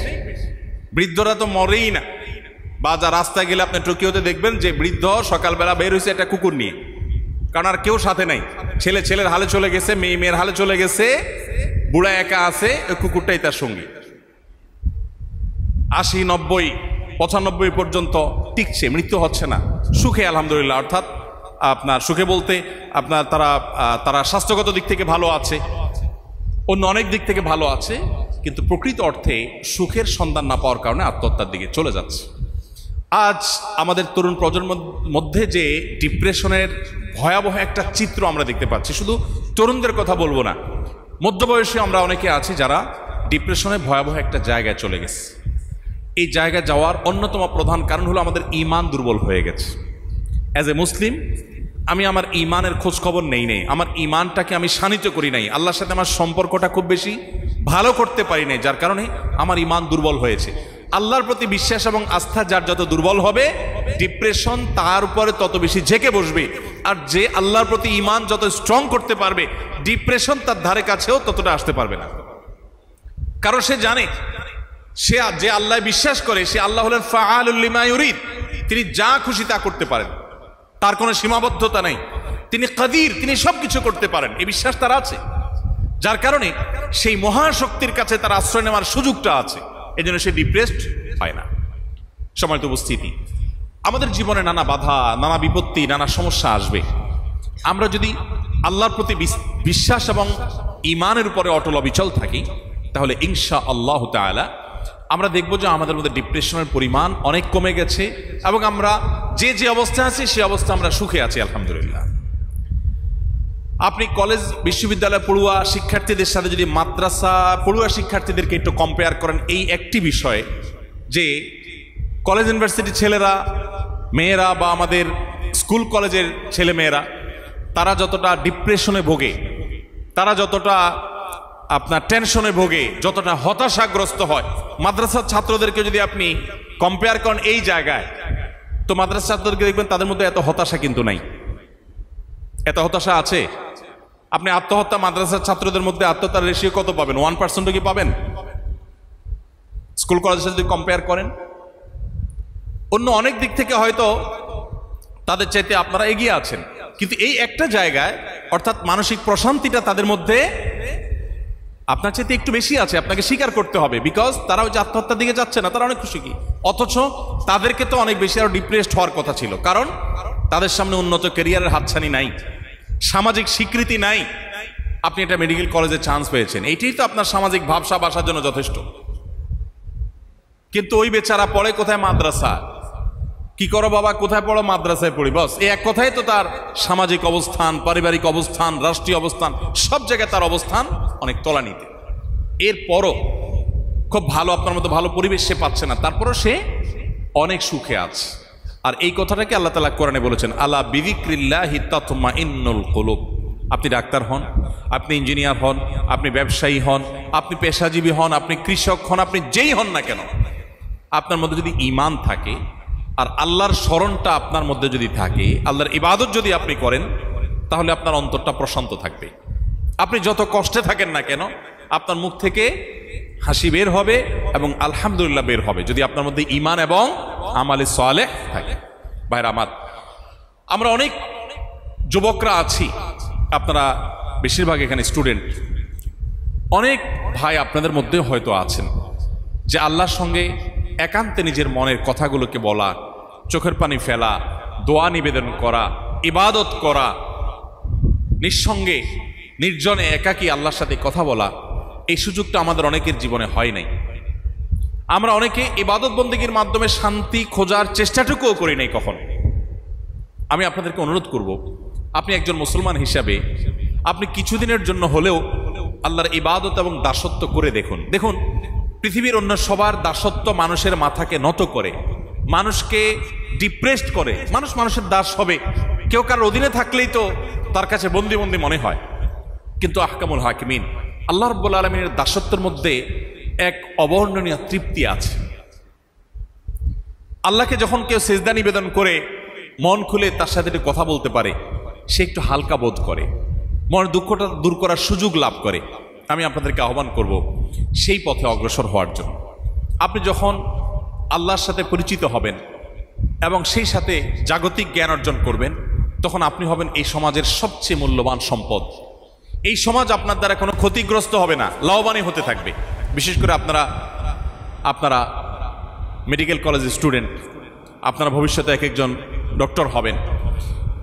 একজন চিকিৎসক, একজন ডাক্তার, তিনি সমাজকে যতটা দেওয়ার সুযোগ আছে, আমি আরো যদি পরিষ্কার করে বলতে চাই যে আমার মতো অনেক হুজুরের জন্য জান্নাতে যাওয়া যত সহজ, একজন ডাক্তার যদি চান যে আমি আমার বেসিক ইসলামটা ঠিক রেখে আমার এই পেশা দিয়ে আমি জান্নাতে যাবো, তো অনেক হুজুরের চাইতে আপনার জান্নাতে যাওয়ার রাস্তা অনেক শর্ট। কারণ আপনার কাছে সব দুর্দশাগ্রস্ত মানুষগুলো যাবে, সব দুঃখ কষ্টে থাকা মানুষগুলো আসবে। আমাদের কাছে সব দুঃখে কষ্টে থাকা মানুষগুলো যায় না। হুজুরদের কাছে সবসময় দুঃখ কষ্টে যায় মানুষ, অনেক সময় ভালো সময় যায়। হুজুর নতুন বিল্ডিং করবো, আসেন দোয়া করে দিয়ে যান। ভালো সময় না খারাপ সময়? ছেলে হয়েছে, আকিকা খাওয়াবো, হুজুর আসেন খেয়ে যান, দোয়া করে যান। ভালো সময় না খারাপ সময়? এরপরে বিয়ে করব, নতুন বিয়ে হয়েছে, বিয়ে হবে, হুজুর আসেন বিয়ে পড়ায় দিয়ে যান। ভালো সময় না খারাপ সময়? তাহলে হুজুরদেরকেও মানুষ সব কষ্টের সময় ডাকে না, কষ্টের সময়ও ডাকে, ভালো সময়ও ডাকে। আর ইঞ্জিনিয়ারদের কথা যদি বলেন তো ইঞ্জিনিয়ার সাহেবদেরকে তো সবাই ভালো সময়ই ডাকে। টাকা পয়সা হাতে আসে, ঘরবাড়ি বানাবে, কলকারখানা করবে, তখন ইঞ্জিনিয়ার সাহেবদের ডাকে। আর ডাক্তার হলেন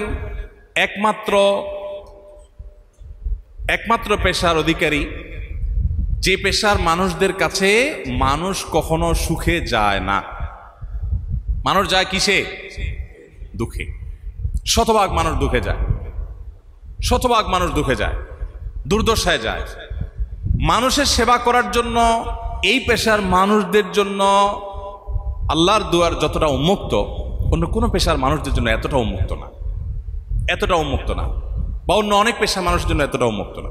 আপনারা চাইলে সে কাজটা করতে পারেন। এর জন্য কি করতে হবে? অ্যাজ এ মুসলিম আপনার ইমানটা আগে মজবুত করতে হবে, এবং একজন মুসলিম হিসাবে আপনি 5 ওয়াক্ত নামাজ সময় মতো ঠিক মতো আদায় করবেন। এটা আপনার জীবনের ডিউটি হবে।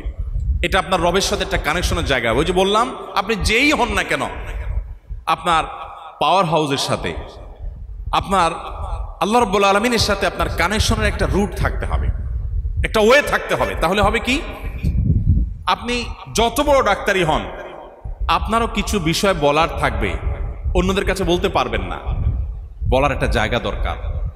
আর সেটাই আল্লাহ বলেছেন, যালিকা বিআন্নাল্লাহা মাওলাল্লাযীনা আমানু। ঈমানদারদের অ্যাডভান্টেজের জায়গাটাই হলো এই যে তাদের একজন অভিভাবক আছেন, আল্লাহ তিনি। তো আপনি তার কাছে 5 বার হাজিরা দিবেন, 5 ওয়াক্ত নামাজ পড়বেন, হারাম হালাল মেনটেন করবেন। অনেক চিকিৎসক আছেন, আপনারা রাগ করবেন না, যারা রক্তচোষক, যারা টেস্ট বাণিজ্য করেন, যারা এই অসহায় মানুষগুলোর সাথে তাদের অর্থ উপার্জনের জন্য প্রতারণা করেন, ভুলভাল এবং মিথ্যা মিছামিছি টেস্ট দেন, কমিশন খান, হারাম উপায়ে অর্থ উপার্জন করেন। সব যেরকম অনেক বেশি কামাই করার সুযোগ আছে, এই পেশার মানুষদের জাহান্নামে যাওয়ার রাস্তাটাও এরকম সহজ। কারণ একটা মানুষ দুর্দশায় পড়ে আপনার কাছে আসার পর যদি আপনি তাকে আবার আঘাত করেন, এমনি গরিব মানুষ, আপনি আবার তাকে অহেতুক বিভিন্ন টেস্ট লিখে দিয়ে আপনি তার সাথে প্রতারণা করে তার থেকে আরো উপার্জন করেন, তার মানে হলো মরা মানুষটাকে আপনি আরেকটা বাড়ি দিলেন। তাহলে অন্য পেশার মানুষের চাইতে ডাক্তাররা চাইলে তাদের জাহান্নামের পথটাকেও সেরকম ত্বরান্বিত করতে পারেন। কারণ এই গরিব মানুষের যে এই গরিব মানুষের হৃদয় থেকে যে ব্যথা, ভারাক্রান্ত নিঃশ্বাস এবং আল্লাহর কাছে যে ফরিয়াদ বের হবে, এটা তো গুলি মিস হলো মিস হবে না। জুলুমের শাস্তি অত্যন্ত ভয়াবহ আল্লাহর কাছে। এবং এইভাবে যারা উপার্জন করেন, সেটা ডাক্তার হোক, সেটা আলেম হোক, সেটা রাজনীতিবিদ হোক, সেটা সরকারি বেসরকারি কর্মকর্তা হোক, যেই হোক না কেন, এইভাবে যারা উপার্জন করেন, ভাইরা আমার, আল্লাহর শপথ করে বলতে পারি, এরা কখনো সুখী হতে পারে না। আল্লাহ রাব্বুল আলামিন সুখ জিনিসটা এই মানুষগুলোকে দেয় না। আমরা হয়তো দেখি যে উনি অনেক চকচকা গাড়িতে চলেন, অনেক উন্নত দালান কোঠায় থাকেন, আমরা হয়তো দেখি যে ওনারা অনেক চাকর নকর সামনে পেছনে থাকেন, বাট আসলে সুখে থাকেন না। সুখ জিনিসটা কিন্তু ভিন্ন জিনিস। সুখ জিনিসটা একেবারেই ভিন্ন জিনিস। অনেক গরিব মানুষকে আল্লাহ তাআলা সুখ দেন, আবার অনেক ধনীকে আল্লাহ তাআলা সুখ দেন না। ভাইরা আমার, আমি বেশি দীর্ঘ করে ফেলছি, যেহেতু আপনারা বেশিরভাগই বা সবাই এখানে স্টুডেন্ট, সময় তো টিচাররা বাদে বাকি যারা আছেন স্টাফরা বাদে, আপনাদের প্রতি আমার আকুল আবেদন হবে যে গোটা পৃথিবীতে আজ আপনাদেরকে জাহান্নামে নেওয়ার জন্য শত শত রাস্তা খোলা আছে আপনাদের সামনে। হাতছানি দিয়ে দিয়ে আপনাদেরকে জাহান্নামের দিকে ডাকছে, এবং শয়তান আপনাদেরকে বিভ্রান্ত করছে। মনে করছেন যে আমার উন্নত ক্যারিয়ার হয়ে যাবে, তো আমি সুখী হয়ে যাব। বাস্তবে আল্লাহ রাব্বুল আলামিন সুখের বরাদ্দ রাখেন তাদের জন্য যারা আল্লাহর প্রতি ঈমান রাখে, আল্লাহর স্মরণ করে, আল্লাহর ইবাদত করে এবং আল্লাহর বন্দিগির মধ্যে নিজেকে নিবেদিত করে, তাকওয়া চর্চা করে। এই মানুষগুলোর জন্য আল্লাহ তাআলা সুখ বরাদ্দ করে রেখেছেন। সে সম্পদশালী হলেও সুখী হবে, সম্পদশালী না হলেও সুখী হবে। সুখ আল্লাহ তাআলা তাকে দিবেনই দিবেন। আমি বিভিন্ন সময় একটা উপমা দেওয়ার চেষ্টা করি, আপনাদের এখানেও দিই। আচ্ছা, যদি আমাদের সামনে অপশন দেন আল্লাহ তাআলা, অপশন, 2টা অপশন, আমরা অপশনগুলো একটু বোঝার চেষ্টা করি। 1 নম্বর অপশন যদি দেওয়া হয় যে আপনাকে ধরেন 100 কোটি টাকা দেওয়া হবে, বা ব্লাঙ্ক চেক দিয়ে দেওয়া হবে, 100 কোটি পর্যন্ত তুলতে পারবেন আপনি। এটা আপনার জন্য একটা অপশন। আল্লাহ তাআলা বললেন যে বান্দা তোমার জন্য একটা অপশন, তুমি চাইলে 100 কোটি টাকার মালিক তোমাকে বানাই দেওয়া হবে, এটা দিয়ে তুমি যা খুশি করতে পারবে তোমার। তবে 100 কোটি পাওয়ার পর অন্য 10 জনের মতো তোমার রোগ বালাই হতে পারে, অসুখ বিসুখ হতে পারে, মৃত্যু যথাসময় তো আসবেই। অর্থাৎ এই 100 কোটির পাশাপাশি তুমি যে একেবারে সুখেই থাকবা সব সময়, এর কোনো গ্যারান্টি নেই, বাট তুমি টাকা পাবা। এবার আসেন অপশন নম্বর 2, তোমাকে একটা ভাঙা কুড়ে ঘর দেয়া হবে, যে একটু জোরে বাতাস আসলেই বৈশাখ মাসে জ্যৈষ্ঠ মাসে ওইটা উড়ে চলে যেতে পারে, ঝরঝর করে পানি পড়তে পারে, এবং উপার্জনের জন্য ছোটখাটো কোনো উপকরণ, ছোট একটা টঙের দোকান অথবা একটা রিক্সা অথবা একটা ভাঙাচোরা কম্পিউটার অথবা ছোটখাটো কিছু থাকবে যে কোনো রকম ডাল ভাত জোগাড় করতে পারবা ফ্যামিলির, এই ব্যবস্থা থাকবে, আর ওই কুড়ে ঘর থাকবে, বাস এইভাবে তুমি জীবন পার করবে। তবে এই 2 নম্বর অপশনে তোমার জন্য একটা গ্যারান্টি আছে, সেটা হলো তুমি সুখে থাকবা, হাসি খুশি থাকবা, তোমার কোনো কষ্ট দুঃখ তোমাকে গ্রাস করবে না। 2টা অপশনের ভিতরে কোনটা নেবেন আপনি? শিয়ানা পাবলিক, আসলে 2 নম্বরটা নিবেন। যেহেতু এটা কথার কথা বলছি, এই জন্য বলতে তো অসুবিধা নাই। 100 কোটি টাকার চেক যদি হাতে পান, তখন হাতটা 2 নম্বরের দিকে কতটুকু যাবে আর 1 নম্বরের দিকে কতটুকু যাবে তখনই দেখা যাবে।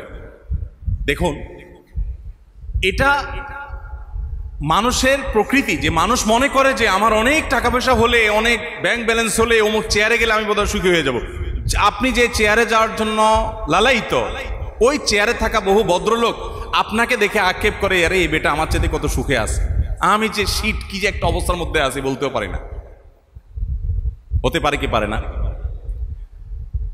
আপনারা অবাক হবেন, প্রিয় নবী সাল্লাল্লাহু আলাইহি সাল্লাম আল্লাহর কাছে বহু দোয়া করেছেন, এত দোয়া করেছেন যে তার দোয়ার সংকলনগুলো অনেক মোটা মোটা বই হয়। উঠতে বসতে, চলতে ফিরতে, ঘুমের কাত ফিরতে, ঘুম থেকে উঠতে, খাবার গ্রহণ করতে, পানি পান করতে, ঔষধ সেবন করতে, মসজিদ থেকে বের হতে, প্রবেশ করতে, এমনকি একান্ত ব্যক্তিগত কাজগুলো সারতে, ওয়াশরুমে যেতে, ওয়াশরুম থেকে বের হতে, স্ত্রী সবার সময়, বিভিন্ন সময় এত দোয়া করেছেন, দোয়া ছাড়া একটা মুহূর্ত তার পার হয় নাই, এত দোয়া করেছেন। ইন্টারেস্টিং বিষয় হলো, একটা দোয়াও আমি পাই নাই আজ পর্যন্ত যেখানে নবী করিম সাল্লাল্লাহু আলাইহি ওয়াসাল্লাম আল্লাহর কাছে দোয়া করেছেন, আল্লাহ আমার সম্পদ আপনি বৃদ্ধি করে দিন, বা আমাকে অনেক সম্পদ দান করুন, আল্লাহ আমাকে অনেক পাওয়ার দান করুন, আল্লাহ আমাকে অনেক পদ দান করুন, আল্লাহ আমাকে অনেক টাকা পয়সা দিয়ে দেন, অনেক অ্যাসেট ব্যাংক ব্যালেন্স দিয়ে দেন, অনেক জমি জমা দিয়ে দেন। এরকম একটা দোয়াও তিনি করেন নাই, আমাদেরকে শেখানো নাই। তাহলে কি তিনি সুখ চান নাই আল্লাহর কাছে? কি দিয়ে চাইছে? তার সুখ চাওয়ার দোয়াগুলো হলো, আল্লাহুম্মা ইন্নী আসআলুকাল আফওয়া ওয়াল আফিয়া ফিদ দুনিয়া ওয়াল আখিরা। আল্লাহ, দুনিয়া এবং আখিরাতে আপনার কাছে আমি সুখ চাই, সমৃদ্ধি চাই, প্রশান্তি চাই, সচ্ছলতা চাই। আল্লাহ রব্বানা আতিনা ফিদ দুনিয়া হাসানা, আল্লাহ দুনিয়াতে আমার জন্য কল্যাণ দান করেন, ওই যে কল্যাণ কুড়ের ঘরে যদি হয় সেটাই দেন। অনেক তরুণ আছে যে আল্লাহর কাছে দোয়া করে, আল্লাহ বেশি চাই না, আল্লাহ এই 1 কোটি হলে চলবে আমার, আল্লাহ একটা ফ্ল্যাট বুকিং দেবো ঢাকায়, আর চলার জন্য গাড়ির দরকার না, একটা ভালো বাইক হলে চলবে, আর আল্লাহ একটা ব্যবসা বাণিজ্য করার জন্য 20-40 লাখ টাকা পুঁজি হাতে থাকলে চলবে, আল্লাহ 1 কোটি জাস্ট বাস। বিশেষ করে যখন মানুষ বেকার থাকে, যখন মানুষের চোখে সরিষা ফুল থাকে, উপার্জনের কোনো পথ থাকে না, পেরেশানিতে থাকে, তখন এই জাতীয় দোয়াগুলো অনেক বেশি করে। অনেক তরুণরা আমাদের কাছে প্রশ্ন লেখে যে এরকম দোয়া আল্লাহ তাআলার কাছে করা যাবে কিনা। তো এগুলো কোনো সঠিক দোয়া না, কারণ ওই 1 কোটি আল্লাহ তাআলা আপনাকে দিলেন, দেওয়ার পর এমন এক রোগ দিলেন যেটাতে লাগবে 1 কোটি 10 লাখ। কি বলেন, তাহলে আপনি সুখী হবেন? হতে পারে কি পারে না বলেন? ওই যে কোন যুবক নাকি দোয়া করেছে, এটা গল্প আছে না বেশ প্রসিদ্ধ, যে আল্লাহ এমন একটা লাইফ চাই যে 2 হাত ভর্তি টাকা থাকবে আর আশেপাশে শুধু নারী আর নারী থাকবে। আল্লাহ তাআলা তাকে কোনো মহিলা কলেজের অথবা মহিলা স্টাফ বাসের কন্ট্রাক্টর বানাই দিস। 2 হাত ভর্তি টাকা আর আশেপাশে মহিলা আর মহিলা, মহিলাও আরেকজনের, টাকাও আরেকজনের, সে শুধু এগুলা বহন করে বেড়াচ্ছে। তো আল্লাহর কাছে একজন ইমানদারের চাওয়া কি হবে? ইমানদারের চাইতে স্মার্ট মানুষ কেউ হতে পারে না, ইমানদার চাইতে দূরদর্শী কেউ হতে পারে না। ইমানদার আল্লাহর কাছে বলবে, আল্লাহ তুমি কি আমাকে 1 কোটি দিয়া সুখ দিবা, না 1 লাখ দিয়া সুখ দিবা, না কোনো লাখ ছাড়া সুখ দিলেন ট্রিলিয়ন দিয়ে সুখ দিবা, তুমি জানো। আমি তোমার কাছে সুখ চাই, সুখ। এ হলো ইমানদারের দোয়া। মোহতারাম হাজরিন, তাহলে আমরা আল্লাহর কাছে নিজেকে সমর্পণ করবো তো ইনশাআল্লাহ। আমাদের কলেজ বিশ্ববিদ্যালয় পড়ুয়া ছাত্রদের মধ্যে আত্মহত্যার যে প্রবণতা বাড়ছে, একটা সংবাদ শুনে আলোচনা যেতে না যেতে আরেকটা সংবাদ আমরা শুনতে পাচ্ছি। কেন হচ্ছে? আমি এটা নিয়ে একটু ঘাটাঘাটি করলাম। অনলাইনে বিভিন্ন গবেষকরা, বিভিন্ন বিশ্লেষকরা বিশ্লেষণ করেছেন এই সমস্ত ঘটনাগুলোকে। দেখা যায় যে এর মধ্যে একটা বড় অংশ এই পথে চলে যায় কেন? তারা অভিমান করে, অপমানিত হয়ে। একজন ইমানদারের অপমানিত হয়ে এই পথে যাওয়ার কথা নয়। কারণ একজন ইমানদার বিশ্বাস করে, ওকে আমি অপমানিত হলাম, আমার কলেজে, আমার ইউনিভার্সিটিতে, আমার শিক্ষালয় কিংবা আমার কর্মস্থলে কিংবা পরিবারে আমি চরম অপমানিত হয়েছে, আমাকে অনেক কষ্ট দেওয়া হয়েছে, আমাকে ভুল বোঝা হয়েছে, স্যার আমাকে ভুল বুঝলেন, হতে পারে। জজ সাহেব আমার প্রতি অবিচার করেছেন, উনি মিথ্যা এভিডেন্সের ভিত্তিতে বিচার এর রায় দিয়ে দিচ্ছেন আমার বিরুদ্ধে, আমি তো দোষী না, আমি জানি, আমি ডিপ্রেসড হয়ে গেলাম। বেঈমান যে, সে তো স্যাড ব্যাড বলে আত্মহত্যা করতে যেতে পারে, বাট ইমানদারের তো এখানেও তার সান্ত্বনার জায়গা আছে যে এই বিচার বিচার না। স্যার ভুল বুঝতে পারেন, কিন্তু স্যারের মালিক ভুল বুঝবেন না। আজকে স্যার আমার প্রতি অবিচার করতে পারেন, ওনার হয়তো উনি এতটুকু বুঝছেন, তার বুঝের সীমাবদ্ধতা ছিল, কিন্তু আল্লাহ রাব্বুল আলামিন কিয়ামতের ময়দানে প্রকৃত সত্য উদ্ঘাটন করবেন কি করবেন না। তাহলে আমার হারানোর তো কিছু নেই, আমি সবর করব, অপেক্ষা করব। এরপর দ্বিতীয় সর্বোচ্চ যে বিষয়টি দেখা যায়, প্রেম ঘটিত কারণে আত্মহত্যার প্রবণতা অনেক বেশি তরুণদের মধ্যে। এই রেশিওটা বেশ, আমি প্রায় সময় বলি, অনেক ইয়াংরা প্রশ্ন লেখে বা টেলিভিশনে প্রশ্ন করে না, পোলাপান জানে বাপ মা শুনে যাবে আবার, তো গোপন চিরকুট লেখে অনেক সময় যে হুজুর একজনকে ভালোবাসতাম, সে আরেক জায়গায় আরেকজনের হাত ধরে চলে গেছে, এখন আমি অনেক ডিপ্রেসড, আমি কি করতে পারি? এই জাতীয় প্রশ্ন আসলে আমি বলি, ভাই আপনার জায়গায় যদি আমি হইতাম, সে যেহেতু আরেকজনের হাত ধরে চলে গেছে, আমি এক মজলিসে 4টা বিয়ে করতাম যদি সুযোগ থাকতো। কারণ সে যদি আমাকে ছাড়া সুখে থাকতে পারে, তো আমি দুঃখে থাকবো কোন দুঃখে? তাহলে আমি তো মানে খুশি হব যে আমি একটা ভুল জায়গায় এতদিন নক করতেছিলাম, এই জায়গাটা সঠিক ছিল না, আলহামদুলিল্লাহ আমার বাঁচাইছে, আপদ গেছে। আপনার তারা সুখে খুশি হওয়ার কথা। ইমানদারের দৃষ্টিভঙ্গিটা তাকে সবসময় সুখী করবে। ইভেন ওই যে বললাম, সে যদি দুঃখেও পড়ে, সে চিন্তা করবে যে এই দুঃখের মধ্যে অবশ্যই কোনো না কোনো কল্যাণ নিহিত আছে। আমি একটা গল্প কতবার যে শুনাইছি বিভিন্ন জায়গায়। সৌদি আরবে এক হোটেল ব্যবসা করেন এক বাংলাদেশি প্রবাসী। ওই ভাই, উনি সৌদি মালিক থেকে একটা বাড়ি ভাড়া নিয়ে নেন, এরপরে সারা বছর হাজিদের কাছে, ওমরাজাদের কাছে ভাড়া দেন, বাংলাদেশি হজযাত্রী ওমরাজাদের কাছে। হঠাৎ করে বেচারা দেখে মন টন খারাপ। কিরে ভাই মন খারাপ কেন? আমার পরিচিত আমাকে বলল, ভাই আর বলেন না, আমার দেশি ভাই সে আমাকে ক্ষতিগ্রস্ত করার জন্য আমি 1 মিলিয়ন দিয়ে সারা বছরের জন্য এই বিল্ডিংটা ভাড়া নেই, সেই 12 লক্ষ রিয়াল দিয়ে মালিকের কাছ থেকে ভাড়া নিয়ে নিয়েছে। আমি অনেক বছর ধরে এটা চালাই, যাক সে আমাকে ক্ষতি করার জন্য এটা করছে, আসলে তো এত লাভ হয় না সে যত মনে করছে, মন খারাপ। তো বেচারা দেশেই চলে আসছে একসাথে, না থাকবোই না, আমি এত বছর ছিলাম, এত বছর এটা করছি, এখন বিল্ডিংটা হাতছাড়া হয়ে গেছে, মন খারাপ করে দেশে চলে আসছে। দেশে আসার অনেকদিন পরে, দেশে আসার কিছুদিন পরেই পৃথিবীতে করোনা এসে হাজির হয়ে গেছে। আর করোনার সময় 2-2.5 বছর পর্যন্ত মক্কার সমস্ত হোটেল মাসি মারতেছে। ওই সৌদি মালিককে তো সে 12 লক্ষ রিয়াল অগ্রিম দিয়ে দিতে হয়েছে, শেষ। ও নিয়ে তো সে চলে গেছে, এগ্রিমেন্ট হয়ে গেছে, শেষ। আর বিজনেস জিরো। তো আমি ওই লোকটা একদিন দেখে বললাম, ভাই সেদিন আপনি অনেক মন খারাপ করছিলেন, আপনি গর্তে পড়তেছিলেন, আল্লাহ তাআলা ধাক্কা দিয়ে আপনারে বাঁচাই দিয়েছেন, কিন্তু আপনি তখন বুঝেন নাই। আপনি তখন বুঝছেন আল্লাহ, উনি বলতেছিলেন না, ভাই 1 ওয়াক্ত নামাজ আমি হারাম ছাড়া পড়ি না, মেসফালাতে আমার হোটেল, হারামে 5 ওয়াক্ত নামাজ যায় পড়ি, আল্লাহর ইবাদতে একদিনও ছাড়ি নাই, আমরা এত হজ করলাম, এই আমার কপাল, আল্লাহ আমার এই দিলেন। কিন্তু আল্লাহ তাআলা যে তাকে বাঁচাচ্ছে এটা সে কিন্তু খেয়াল করে নাই। ছোট বাচ্চা পোলাপান মোমবাতি বা চেরাগ যখন জ্বালানো হয়, আগুন টকটকে লাল, 2 বছর 2.5 বছর পোলাপান দেখবেন আগুন ধরতে চায়, কারণ আগুন একটু নাচে, আবার লাল, দেখতেও সুন্দর, ভয়ঙ্কর সুন্দর, ধরতে চায় তারা। বাপ মা কি করে, কি বলেন? বাচ্চা যখন ধরতে চায় বাপ মা আগে দেয় না, তাকে বাঁচানোর চেষ্টা করে। বাঁচানোর চেষ্টা করলে বাচ্চা কি করে বলেন তো? হ্যাঁ, বাচ্চা মেনে নেয় যে হ্যাঁ আব্বা আম্মা আমার জন্য ডিসিশন নিয়েছেন, অবশ্যই গুড, আমি ধরবো না তাহলে, ওকে। এটা কি করে? সে রীতিমতো বিদ্রোহ করে। ছোট মানুষ 2 বছরের পারে না লড়াই করে, শক্তি সর্বশক্তি দিয়ে সে আগুন ধরবেই ধরবে চেষ্টা করে, বাপ মা তো দিবেই না।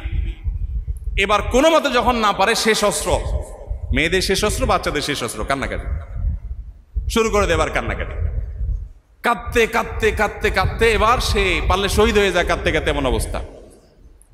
তার কান্নার যে আপনার ভাষা, এই কান্নার ভাষা বলছে যে বাবা মা আমার এত নিষ্ঠুর, এত নির্মম, এ লাল জিনিসটা ধরতে চাবো, তারা এত বাধা দিল আমাকে, কোনোভাবেই দিল না, একটু কি হয়তো ধরতে দিলে। কিন্তু বাপ মা তাকে ধরতে, যতই কান্দে না চান্দে তোমাকে ধরতে দেওয়া হবে না, কারণ বাপ মা জানে ওটাতে তার ধ্বংস অনিবার্য ডেকে আনবে। আমাদের জীবনে অনেক কিছু আমরা এরকম চাই যে অমুক জায়গায় চলে গেলে আমার তো পোয়া 12 হয়ে যাবে, আমার রব দেখছেন না, আমার এখানে যাওয়ার মধ্যে কল্যাণ নাই, ওই জায়গায় হয়তো আরেকজন গেলে তার কল্যাণ হতে পারে, আমার জন্য ওখানে হয়তো কল্যাণ নাই। ইমানদার তখন মেনে নিবি। অতএব ভাইরা আমার, আমরা ডিপ্রেসড হয়ে যারা নিজেকে শেষ করছি, তারা তাদের ইমানের দুর্বলতার কারণে সেদিকে যাচ্ছে। তো আমরা এই যে আত্মহত্যার প্রবণতা বাড়ছে, ডিপ্রেশনের প্রবণতা বাড়ছে, এগুলোর অন্যতম কারণ হলো আল্লাহ থেকে দূরে সরে যাচ্ছে। সাফ কথা, এর মূল এবং একমাত্র কারণ হলো মানুষ কার থেকে দূরে সরছে? আল্লাহ থেকে দূরে সরছে। মানুষ যখন আল্লাহর কাছে থাকবে, আল্লাহর নৈকট্য অর্জন করবে, আল্লাহর বন্দেগী করবে, ইনশাআল্লাহ সে পরম কষ্টের মধ্যে থেকেও তৃপ্তির হাসি হাসতে পারবে। তাকে আল্লাহ তাআলা সুখ জিনিসটা দান করবেন। আল্লাহ তাআলা আমাদের সবাইকে সুখের সে আসল ঠিকানা পাওয়ার তৌফিক দান করুন। আল্লাহ বলেছেন, আলা বিযিক্রিল্লাহি তাতমাইন্নুল কুলুব, মনে রাখবে আল্লাহর জিকির এবং আল্লাহর স্মরণ, জি আল্লাহর জিকির, এটা আমাদের অন্তরকে প্রশান্ত করে। অতএব আমরা আল্লাহর জিকিরের দিকে ধাবিত হব তো ইনশাআল্লাহ। আত্মহত্যার কারণগুলোর মধ্যে আরেকটা কারণ পর্যালোচনা করে দেখা গেছে, গবেষকরা উল্লেখ করেছেন যে চাওয়া পূরণ না হওয়ার কারণে, বায়না ধরার কারণে। একটা বিশেষ ব্র্যান্ডের মোবাইল চাইছিলাম, বাবা দেয় নাই, বাইক চাইছিলাম, দেয় নাই, পাখি ড্রেস চাইছিলাম, জামাই কিনে দেয় নাই, এই জন্য আত্মহত্যা করে। তো এগুলো ওই ব্যক্তি করতে পারে যে আল্লাহর সাথে পরিচয় নাই। যার আল্লাহর সাথে পরিচয় আছে, সে জানে পৃথিবীতে সকল চাওয়া পূরণ হওয়ার নয়, ওই যে সে না পাইলে তো শুকর আদায় করবে বা সবর করবে। আবার মাদকের কারণেও আমাদের অনেক তরুণরা ধ্বংসের অতল তলে হারিয়ে যাচ্ছে। দেখুন, মাদকাসক্তি, এটা মানুষ সাধারণত মাদকের দিকে পা বাড়ায় সুখের জন্য, ঠিক না? এটা শান্তির জন্য যায়, কিন্তু আলটিমেটলি শান্তি কতটা হয়, আলটিমেটলি সুখ কতটা পায়? একজন ইমানদার তিনি যখন নিজেকে নিয়ন্ত্রণ করেন, সবর করেন, আল্লাহ রাব্বুল আলামিন তার জন্য জান্নাতে এমন এমন পানীয়ের ব্যবস্থা রেখেছেন যে দুনিয়ার কোনো পানীয়ের সাথে সেটার কোনো তুলনা হয় না। যারা মাদক সেবন করে বা মাদকের পথে পা বাড়ায়, এই মাদক সেবন করার মাধ্যমে তার বিবেকটার উপরে প্রলেপ পড়ে যায়, তাই না? সে অসংলগ্ন আচরণ করে। আর এই বিবেকটা হলো আল্লাহর দেওয়া সবচেয়ে বড় নেয়ামত, আল্লাহর দেওয়া সবচাইতে বড় নেয়ামত। এই অপরাধ হলো সকল অপরাধের মূল এবং মা।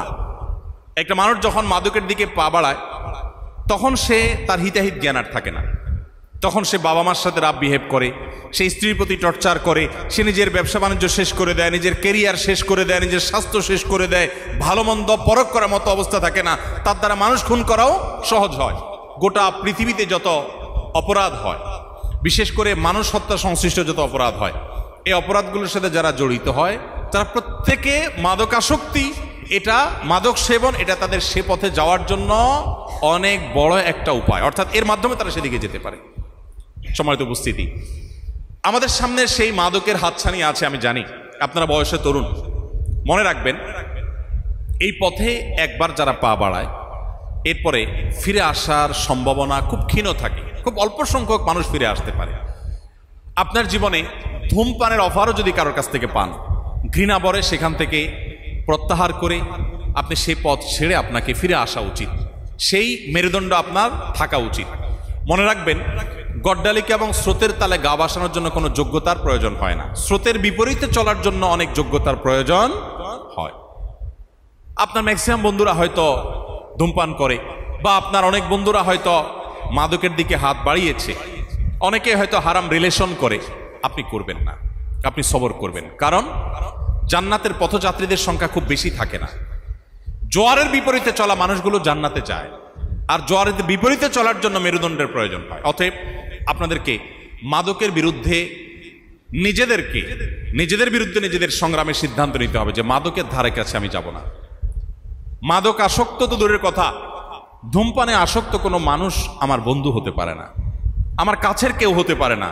অন্যায়ের পথে আহ্বানকারী কোনো মানুষকে আমি অ্যাপ্রিসিয়েট করতে পারি না। এই শক্ত মনোবল আমাদের মধ্যে থাকতে হবে। তা যদি না হয়, তাহলে ওই যে বললাম, জাপানের মতো, কানাডার মতো, জার্মানির মতো, অস্ট্রেলিয়ার মতো, পৃথিবীর অনেক উন্নত দেশের মতো আপনার আমার জীবন মান অনেক উন্নত হবে, কিন্তু প্রকৃত সুখের ঠিকানা আমরা পাবো না, এবং দুঃখের মধ্যে আমরা হাতড়াতে থাকবো। আল্লাহ রাব্বুল আলামিন এই সকল অপরাধ থেকে আমাদেরকে বেঁচে থাকার তৌফিক দান করুন, এবং আমাদের সবাইকে আল্লাহ রাব্বুল আলামিন তার প্রিয় বান্দা মুসলমান হিসাবে খাঁটি মুসলমান হওয়ার তৌফিক দান করুন।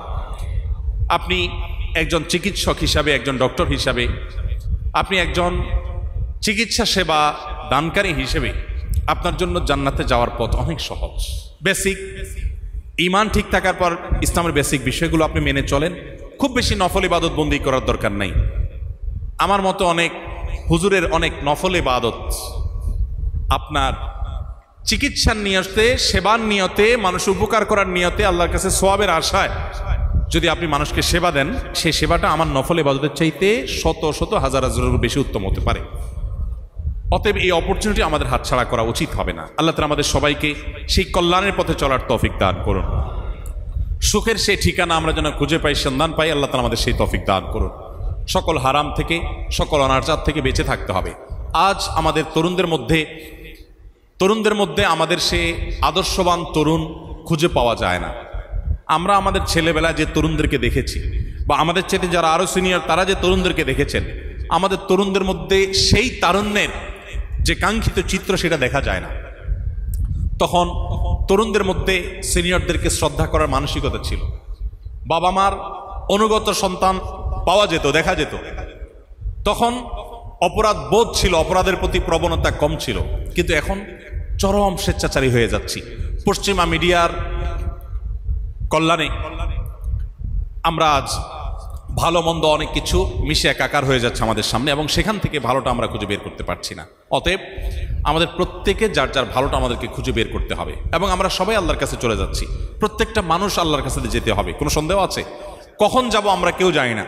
আপনারা আলী বানাতের গল্প শুনেছেন। অস্ট্রেলিয়ার আলী বানাত ক্যান্সারে আক্রান্ত হয়েছিলেন। ডক্টররা বলে দিয়েছেন যে তুমি শেষ। তিনি ওই জায়গা থেকে আল্লাহর কাছে তওবা করে ফিরে এসেছেন। এরপর অনেক দিন বেঁচে ছিলেন।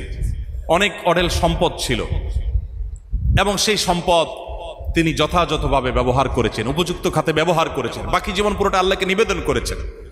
তার মতো ইয়াং, তিনি এরকম দুরারোগ্য ব্যাধিতে আক্রান্ত হবেন এবং এরকম ভয়াবহ পরিস্থিতিতে চলে যাবেন, কল্পনাও করেন নাই।